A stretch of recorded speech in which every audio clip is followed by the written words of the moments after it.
Success campus, आपकी सफलता हमारा संकल्प। Good morning everyone. उम्मीद है आप सबका इंडिपेंडेंस डे बहुत अच्छा बीता होगा। आपने अपना इंडिपेंडेंस डे कैसे सेलिब्रेट किया वो मेरे साथ कमेंट सेक्शन में ज़रूर शेयर कीजिएगा। चलिए बढ़ते हैं करंट अफेयर्स के पिटारे पर, जो आप सबके लिए फिर से हाजिर है। पिटारे का हर सवाल बहुत इंपॉर्टेंट है आपके आने वाले कॉम्पिटिटिव एग्जाम के लिए, तो ध्यान से सुनिएगा। चलिए देखते हैं हमारा पहला सवाल। हमने 15 अगस्त 2020 को अपना कौन सा स्वतंत्रता दिवस मनाया? We celebrated our which Independence Day on 15th August 2020? हमारे ऑप्शंस हैं 71, 72, 73 या 74। हमारा आंसर है 74। भारत 15 अगस्त 2020 को अपना 74वां स्वतंत्रता दिवस मनाता है। इस दिन को श्रद्धांजलि अर्पित करने और स्वतंत्रता की लड़ाई में हमारे बहादुर नायकों के बलिदान और संघर्ष को याद करने के लिए मनाया जाता है। मुख्य समारोह राष्ट्रीय राजधानी के लाल किले में आयोजित किया गया था, जहां प्रधानमंत्री नरेंद्र मोदी ने राष्ट्रीय ध्वज फहराया था। अगला सवाल। किस राज्य ने मूल्य निगरानी और संसाधन इकाई स्थापित की गई है? In which state price monitoring and resource unit is set up? हमारे ऑप्शंस हैं झारखंड, उड़ीसा, कर्नाटक, महाराष्ट्र। हमारा आंसर है कर्नाटक। केंद्रीय रसायन और उर्वरक मंत्री श्री डी.वी. सदानंद गौड़ा ने कर्नाटक में एक मूल्य निगरानी और संसाधन इकाई यानी कि PMRU की स्थापना की घोषणा की है। PMRU की स्थापना नेशनल फार्मास्यूटिकल प्राइसिंग अथॉरिटी यानी कि NPPA, department of pharmaceuticals, ministry of chemicals and fertilizers, Bharat सरकार ने Karnataka state drug control department के सहयोग से की है। PMRU दवाओं की कीमतों की निगरानी करने, दवाओं की उपलब्धता सुनिश्चित करने के साथ साथ उपभोक्ता जागरूकता बढ़ाने में NPPA की सहायता करेगा। अगला सवाल। किस मंत्रालय ने काउंसिल ऑफ आर्किटेक्चर रेगुलेशन 2020 को अधिसूचित किया? Which ministry notified a council of architecture regulations 2020? हमारे ऑप्शंस है शिक्षा, वित्त, खेल, इनमें से कोई नहीं। हमारा आंसर है शिक्षा। शिक्षा मंत्री रमेश पोखरियाल निशंक ने नई दिल्ली में वस्तुतः काउंसिल ऑफ आर्किटेक्चर रेगुलेशन 2020 को लागू किया है। आर्किटेक्चर रेगुलेशन 1983 के रेगुलेशन को प्रतिस्थापित करेगा। आर्किटेक्चरल शिक्षा रेगुलेशन 2020 के न्यूनतम मानक 1 नवंबर 2020 से लागू होंगे। इसे काउंसिल ऑफ आर्किटेक्चर यानी कि COA के विशेषज्ञों द्वारा तैयार किया गया है। COA भारत सरकार द्वारा आर्किटेक्ट्स एक्ट 1972 के प्रावधानों के तहत गठित एक निकाय है। इसके पास आर्किटेक्ट्स के रजिस्टर को बनाए रखने के अलावा पूरे भारत में पेशे की शिक्षा और अभ्यास को विनियमित करने की जिम्मेदारी है। अगला सवाल। अंतर्राष्ट्रीय क्रिकेट से किन 2 भारतीय क्रिकेटरों ने संन्यास की घोषणा की है? Which 2 Indian cricketer announced their retirement from international cricket? हमारे ऑप्शंस हैं महेंद्र सिंह धोनी और सुरेश रैना, महेंद्र सिंह धोनी और दिनेश कार्तिक, सुरेश रैना और दिनेश कार्तिक, सुरेश रैना और उमेश यादव। हमारा आंसर है महेंद्र सिंह धोनी और सुरेश रैना। आइए जानते हैं सुरेश रैना के बारे में। सुरेश रैना का जन्म 27 नवंबर 1986 में उत्तर प्रदेश के मुरादनगर में हुआ था। उन्होंने 26 जुलाई 2010 को भारत के लिए पहला टेस्ट मैच खेला। उन्होंने एक दिवसीय करियर की शुरुआत 30 जुलाई 2005 को श्रीलंका के विरुद्ध की थी। उन्होंने अपने T20 करियर की शुरुआत 1 दिसंबर 2006 को की थी। फिलहाल सुरेश रैना अंतर्राष्ट्रीय क्रिकेट से दूर रह रहे थे। अब जानते हैं महेंद्र सिंह धोनी के बारे में। धोनी एक खिलाड़ी के रूप में तथा एक कप्तान के रूप में अपने करियर में कई उपलब्धियां हासिल की। महेंद्र सिंह धोनी को विश्व क्रिकेट इतिहास के सर्वश्रेष्ठ कप्तानों में से एक माना जाता है। MS धोनी का जन्म 7 जुलाई 1981 को रांची में हुआ था। उन्होंने अंतर्राष्ट्रीय एक दिवसीय करियर की शुरुआत 23 दिसंबर 2004 को बांग्लादेश के विरुद्ध की थी। धोनी ने अब तक 341 एक दिवसीय मैचों में 10,500 रन बनाए हैं। धोनी ने अपने टेस्ट करियर की शुरुआत 2 दिसंबर 2005 को श्रीलंका के विरुद्ध की थी। टेस्ट करियर में धोनी ने 90 मैचों में 4,876 रन बनाए। उन्होंने अपने अंतर्राष्ट्रीय T20 करियर की शुरुआत 1 दिसंबर 2006 को की थी।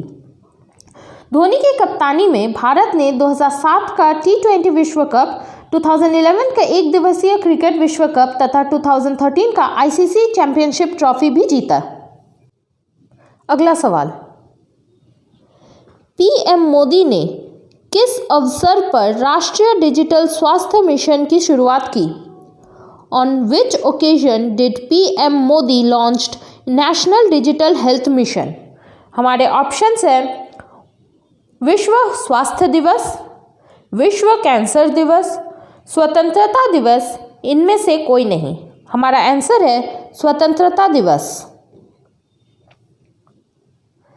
15 अगस्त 2020 को पीएम मोदी ने 74वें स्वतंत्रता दिवस समारोह में अपने संबोधन के दौरान राष्ट्रीय डिजिटल स्वास्थ्य मिशन को लॉन्च किया। इस मिशन के तहत प्रत्येक भारतीय को हेल्थ आईडी कार्ड प्रदान किया जाएगा। आईडी कार्ड में व्यक्ति की पिछली चिकित्सा स्थिति, उपचार और निदान के बारे में सभी प्रासंगिक जानकारी होगा।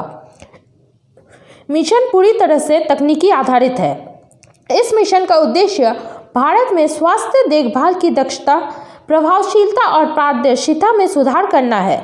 इसे प्रधानमंत्री जन आरोग्य योजना या आयुष्मान भारत के तहत संचालित किया जाएगा।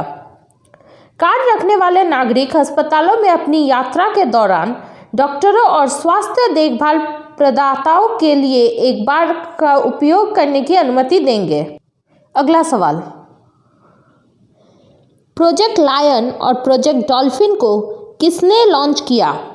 Who launched project lion and project dolphin? हमारे ऑप्शंस हैं एम वेंकैया नायडू, नरेंद्र मोदी, अमित शाह, इनमें से कोई नहीं। हमारा आंसर है नरेंद्र मोदी।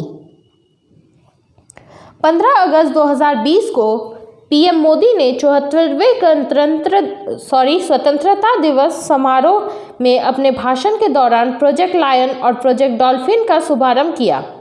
प्रोजेक्ट लायन में एशियाई शेरों का संरक्षण शामिल है। इसमें आधुनिक तकनीकों को शामिल करके आवास विकास पर फोकस किया जाएगा। इसके अलावा परियोजना मानव वन्य जीव संघर्ष पर भी कार्य किया जाएगा। इसमें शेर के परिदृश्य के करीब रहने वाले स्थानीय समुदाय भी शामिल होंगे। परियोजना इन लोगों को आजीविका के अवसर भी प्रदान करेगा। प्रोजेक्ट लायन शेरों के स्वास्थ्य प्रबंधन पर ध्यान केंद्रित करेगा और शेरों को विश्व स्तर की देखभाल प्रदान करेगा। यह ध्यान दिया जाना चाहिए कि जनवरी 2020 में गिर में लगभग 92 शेरों की मौत हो गई। 2018 में अभयारण्य में कैनाइन डिस्पेंटर वायरस यानी कि CDV के प्रकोप के कारण लगभग 59 शेरों की मौत हो गई थी। अगला सवाल,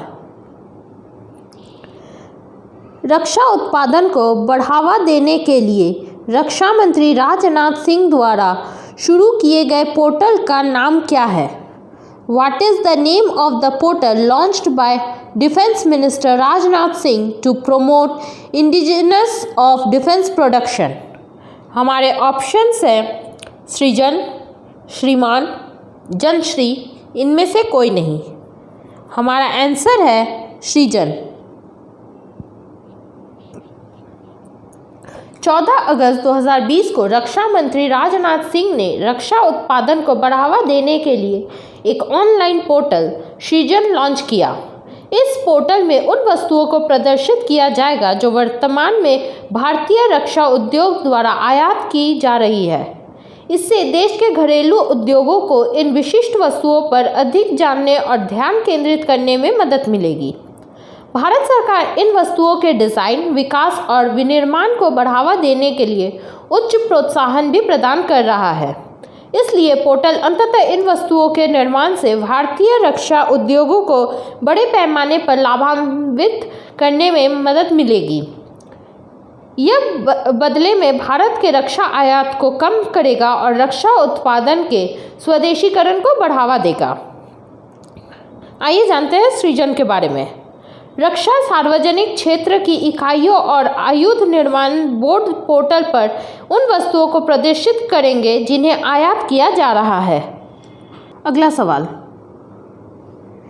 केंद्रीय जल आयोग ने किस कंपनी के साथ बाढ़ पूर्वानुमान पहल शुरू की है? The central water commission has launched flood forecasting initiative along with which company?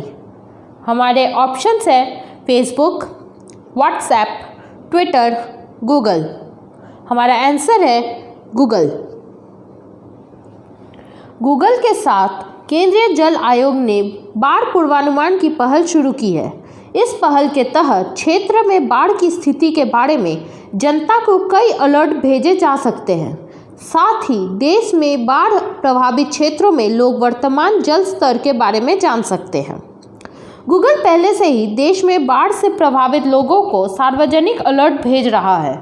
नई पहल के साथ लोग अब गूगल सर्च का उपयोग क्वेरी दर्ज करने और बाढ़ प्रभावित क्षेत्र में जल स्तर की वर्तमान स्थिति के बारे में महत्वपूर्ण जानकारी प्राप्त करने के लिए कर सकते हैं।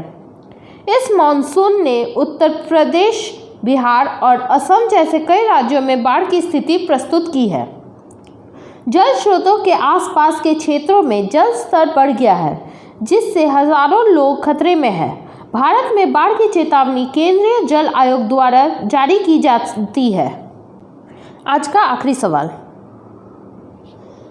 लेबनान में बेरूत विस्फोट से प्रभावित लोगों को किस देश ने 58 टन आपातकालीन मानवीय सहायता भेजी है? Which country has sent 58 tons of emergency humanitarian aid to the people affected by Beirut explosion in Lebanon? हमारे ऑप्शंस हैं अमेरिका, रशिया, भारत, ईरान। हमारा आंसर है भारत। भारत सरकार ने लेबनान में बेरूत विस्फोट से प्रभावित लोगों के लिए 58 टन आपातकालीन मानवीय सहायता भेजी है। इसमें व्यक्तिगत सुरक्षा उपकरण, सर्जिकल गाउन, सर्जिकल दस्ताने भी शामिल हैं। भारत ने C-17 हेवी लिफ्ट एयरक्राफ्ट के माध्यम से सहायता भेजी है। इसमें गेहूं का आटा, दाल, चीनी, कंबल, स्लीपिंग मैट, चिकित्सा आपूर्ति आदि शामिल है। आइए जानते हैं बेरूत धमाके के बारे में। 4 अगस्त 2020 को 3000 टन संग्रहित एमोनियम नाइट्रेट में विस्फोट हुआ, जिससे 170 लोग मारे गए और 6000 लोग घायल हो गए। विश्व बैंक के अनुसार विस्फोट के कारण लगभग 5000 आवास क्षतिग्रस्त हो गए और कुल क्षति 10 से 15 बिलियन अमेरिकी डॉलर आंकी गई है। तो आज का पिटारा यहीं ख़त्म होता है। कल फिर मिलते हैं कुछ नए करंट अफेयर्स के साथ। करंट अफेयर्स के PDF फाइल आपको हमारे वेबसाइट और टेलीग्राम चैनल पर मिल जाएंगे। Bye bye, take care and have a great day.